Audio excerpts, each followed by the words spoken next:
Welcome to Donmar TV News Channel. Okay. Trending ngayon itong pagkampi ditong si Joey De Leon kay Maine Mendoza sa kasal ni Maine Mendoza dahil nga dito sa ginawa ni Noli De Castro. Nung isang araw, nagtrending rin na itong si Noli De Castro pinuna yung kasal ni Maine Mendoza at itong si Arjo, yung asawa ni Maine. Okay?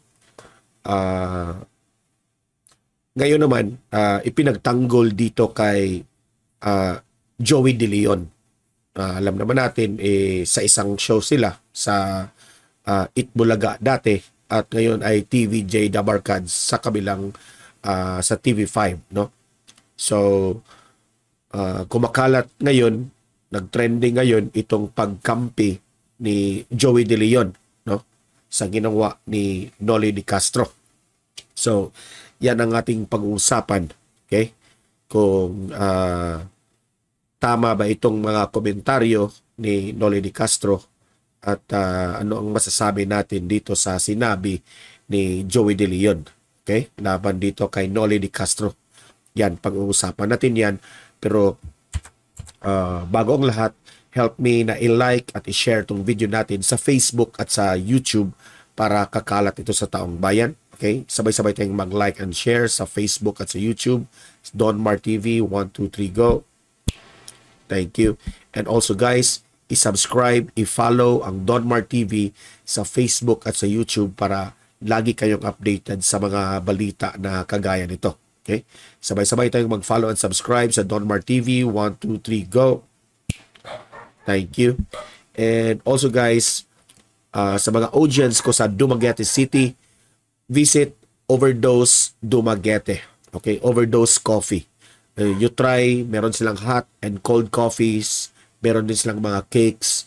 I-try nyo na lang, malapit sila sa PhilTrust Bank sa Silliman Avenue. Okay, recommended ko yung coffee kasi mahilig tayo sa coffee. Okay, just try Overdose Dumaguete, yung coffee nila. Okay, so ito na nga ang topic natin, no? Na itong patutsada ni Joey De Leon kay Noli De Castro. Bakit ba ito ipinagtanggol si Maine Mendoza at bakit siya nagpatutsada dito kay Noli De Castro? Dahil dito sa kasal ni na Maine Mendoza sa ginanap ito sa Baguio City noong July 28, 2023, no?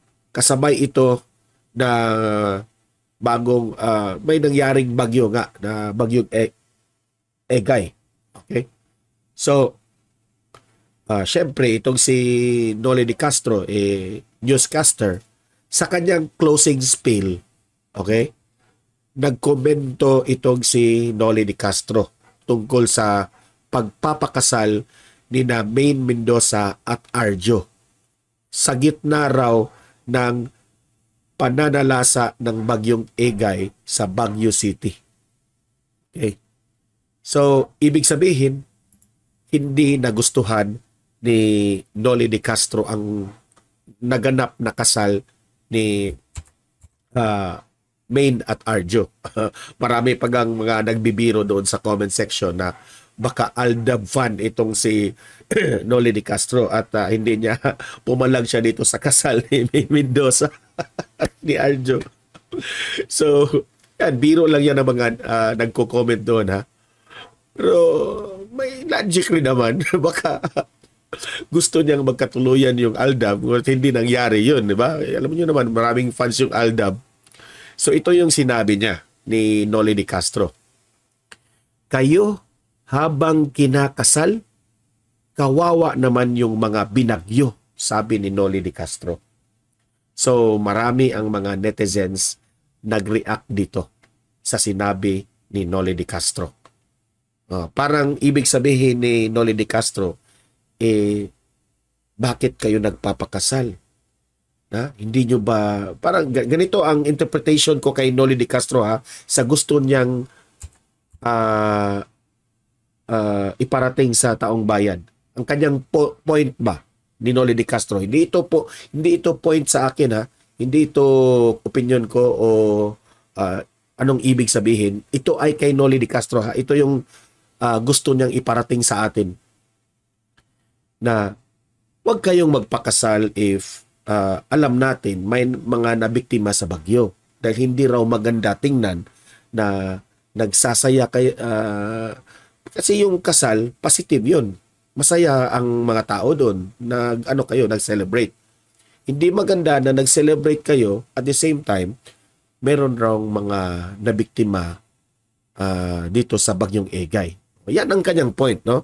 Kayo habang kinakasal, kawawa naman yung mga binagyo. Yan ang sabi niya. We get your point, Noli de Castro. No? We get your point. Pero dito sa kalagayan ng kasal ni Maine Mendoza at itong si Arjo, hindi nila kontrolado yung bagyo. Di ba? Hindi nila kontrolado yan. Parang ipinalabas mo na mali yung kanilang ginagawa. Di ba? Unang-una, alam mo ba, Noli de Castro, na iwan ko ba sa iyo kung nararanasan nyo ba na ikinasal ka, no? Grabe ang preparation ng isang kasal. Malaki yung gastos. Yung preparation, pupunta ka pa sa maraming mga papers na ipaprocess. Okay? Magpa-schedule ka pa sa huwis, sa munisipyo. Marami. Tapos, mag-i-invite ka pa ng mga bisita. Malaking gasto. Very stressful yung magpapakasal ka. Kahit nga ako sa misis ko, no? Civil wedding lang yung sa amin. Pero grabe, yung stress. Okay? Sa madaling salita, hindi biro ang magpapakasal. Hindi biro ang mag-prepare ng isang kasal. Dahil prepare yan dahil nga love mo ang isang tao, gusto nyo magpapakasal, gusto nyo memorable yung wedding ninyo. Diba? So, dapat as much as possible, memorable. Because you love each other. I hope itong si Noli de Castro naranasan niya rin ito. Diba? Sa akin lang, kawawa naman itong si Maine Mendoza. Bakit kawawa? Bakit kawawa? Gusto niya memorable yung kanyang kasal. Gusto niya na alam naman natin, influencer, artista, gusto niya ipakita sa buong bansa, sa buong mundo na yung kanyang kasal ay memorable at proud siya na couple na sila sa kanyang asawang si Arjo. Ipinakita nila yung kanilang pagmamahalan sa buong mundo. No? Kawawa si Maine Mendoza dahil yan ang gusto niyang yan ang gusto niyang mangyari, pero hindi pala, meron palang mga taong bumabatikos sa kanila. Hindi kawawa, di ba? Malaki yung gasto. You want your wedding to be memorable, lovable, hahangaan ng taong bayan dahil love nyo ang isa't isa, pero hindi pala, may isang tao palang magbabatikos. At ito pa naman ay Vice President dati ng Pilipinas. So masakit siya para kay Maine Mendoza, kaya kawawa siya. Di ko nga in-expect na si ganyan ang maging reaction ni Noli de Castro. Kaya tuloy itong si Joey De Leon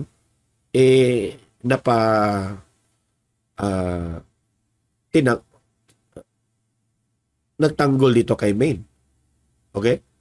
Now, ang tanong dito ngayon, may logic ba ang ginawa ni Noli de Castro.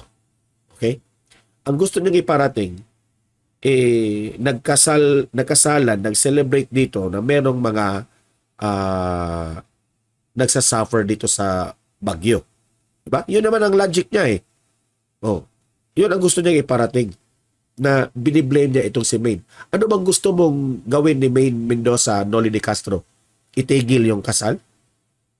Hindi na lang sila mag-celebrate? Ha? At alam ko at that day, hindi lang si Maine Mendoza ang nagpapakasal.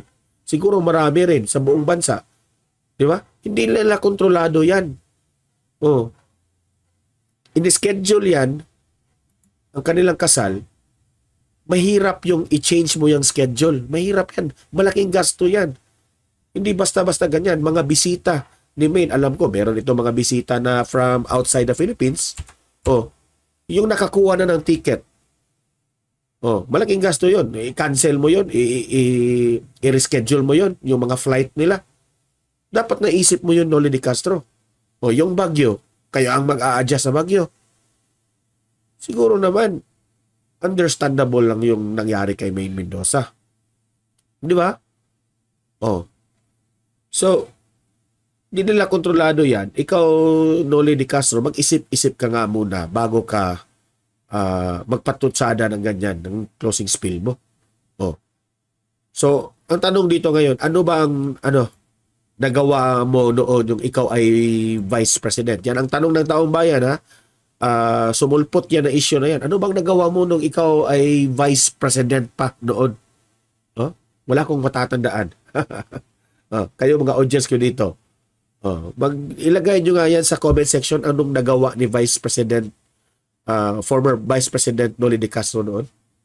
Ako wala kong matandaan. Hindi ko sinabing wala kang nagawa, pero I want my audience to comment on that. Ano ba talagang nagawa nitong taong to? Okay? So, dahil dito, marami sa mga netizens ang hindi natuwa dito sa ginawa ni Noli de Castro. ABS-CBN news anchor. Maging si Joey De Leon ay hindi pinalampas ang naging pahayag na ito ni Noli, o mas kilala na rin na tawag na kabayang Noli de Castro. Napatanggol tuloy itong si Joey De Leon. Gayon, sa kanyang post, sa Twitter, ngayong Lunes, July 31, may pasaring si Joey sa mga taong umeepal at nagsasabi umanong hindi dapat nagpakasal sina Maine at Arjo sa kasagsagan ng Bagyo. Kalakip ng post ng EAT host ay ang larawan ni Maine at Arjo sa kanilang kasal. Okay. So, talaga yung grupo nila sa TVJ, talagang todo support dito kay Maine. Mababasa sa caption ni Joey De Leon na kababayan nating umeepal, o sino naman yung kababayan, si Noli de Castro yung pinariringgan dito, na hindi raw dapat nagpapakasal ang dalawa ito dahil binabagyo raw ang bayan. Ito lang ang masasabi ko. Yan, ito ng kay Joey De Leon. Na unang nagplano sina Mengay kaysa kay Egay.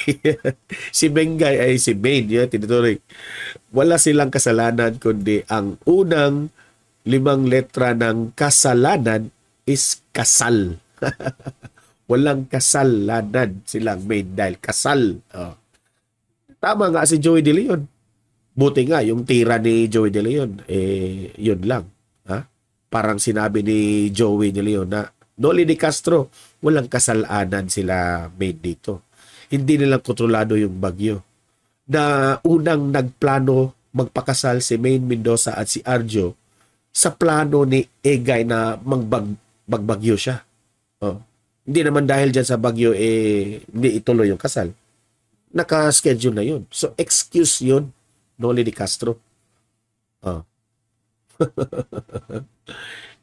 Talaga itong mga dilawan. Ito si Noli de Castro Ewan ko pero maraming nagsasabi dilawan raw ito. Okay? So, yan lang ang ating komentaryo dyan. Kayong mga audience ko dito, libre kayong mag-comment, mag-react tungkol dito kay Noli de Castro. Sablay ba o hindi? Comment down below at pag-usapan natin yan sa comment section. At like and share Donmar TV sa ating Facebook at YouTube. Subscribe, follow Donmar TV sa Facebook at YouTube para lagi kayong updated sa mga balita na kagaya nito. Okay? See you in my next video. God bless sa inyong lahat.